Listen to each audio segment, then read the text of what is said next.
السلام علیکم، میں ہوں فرسین۔ امید رکھتی ہوں آپ سب لوگ ٹھیک ٹھاک ہوں گے، خیریت سے ہوں گے۔ اچھا جی، آج بہت ہی زیادہ افسوسناک واقعہ، اور مجھے سمجھ نہیں آتی کہ ایسے کتنے واقعات ہیں جس پر ہم مذمت کرتے رہیں گے، جس پر ہم افسوس کا اظہار کرتے رہیں گے، لیکن بدقسمتی سے ان واقعات کی کوئی روک تھام نہیں ہو پا رہی۔ میں بات کر رہی ہوں پاتوکی واقعہ کی۔ پاتوکی میں جو افسوسناک واقعہ پیش آیا اور کس طرح سے ایک پاپڑ فروش، ایک مزدور انسان کو مارا گیا، ایک مزدور انسان پر مظالم ڈھائے گئے۔ میں بات کر رہی ہوں پاتوکی کی۔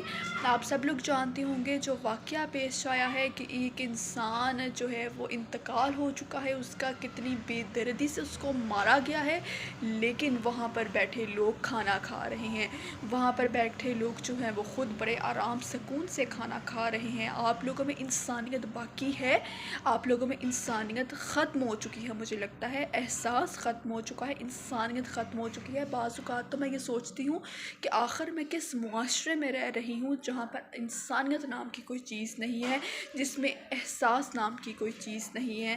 ایک انسان اگر ہمارے گھر میں کوئی بندہ مر جائے نا، ہمارے گھر میں کسی کا انتقال ہو جائے تو ہمارا کتنے ہی دن ہو جاتے ہیں، ہمارا کچھ کھانے کا کچھ پینے کا دل نہیں کرتا، اور کس طرح سے وہ ایک انسان تڑپ رہا ہے، وہ ایک انسان ایک عجیب سے کیفیت میں وہاں پر ہے اور انتقال ہو چکا ہے اس کا، لیکن ہم سب لوگ بیٹھ کر کھانا کھا رہے ہیں۔ واہ کیا انسانیت ہے!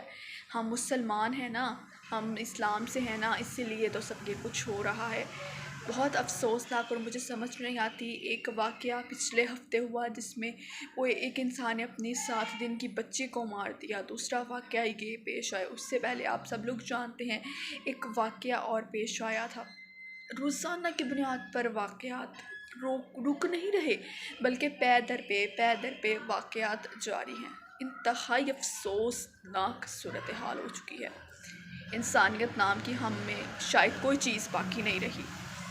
ڈوب مرنا چاہیے ہم سب لوگوں کو۔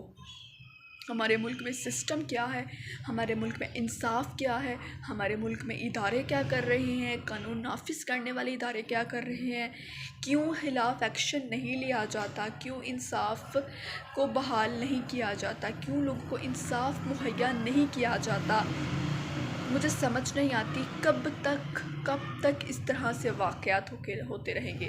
پاتوکی میں اتنا افسوسناک واقعہ، اتنا افسوس، اور کہا جاتا ہے ایک تو وہ غریب انسان، اور دوسرا کہا جا رہا ہے کہ اس کو کچھ بیماری بھی تھی، اور اس پر چوری کا الزام لگا کر اس کا یہ کیا گیا۔ کیا وہاں پر اور کوئی چور نہیں ہو سکتا تھا؟ وہاں پر اور کوئی چوری نہیں کر سکتا تھا؟ آپ لوگوں کے رشتہ داروں میں کوئی چوری نہیں کر سکتا تھا؟ کیا اس غریب انسان ہی چوری کرنی تھی؟ اس دنیا میں تو آپ کا شاید امتحان ہو یا نہ ہو، اگلی دنیا کے لیے تیار رہیے گا، اگلی عدالت کے لیے تیار رہیے گا، کیونکہ وہ عدالت بہت بڑی ہے اور وہاں پر کسی کو معافی نہیں ملتی۔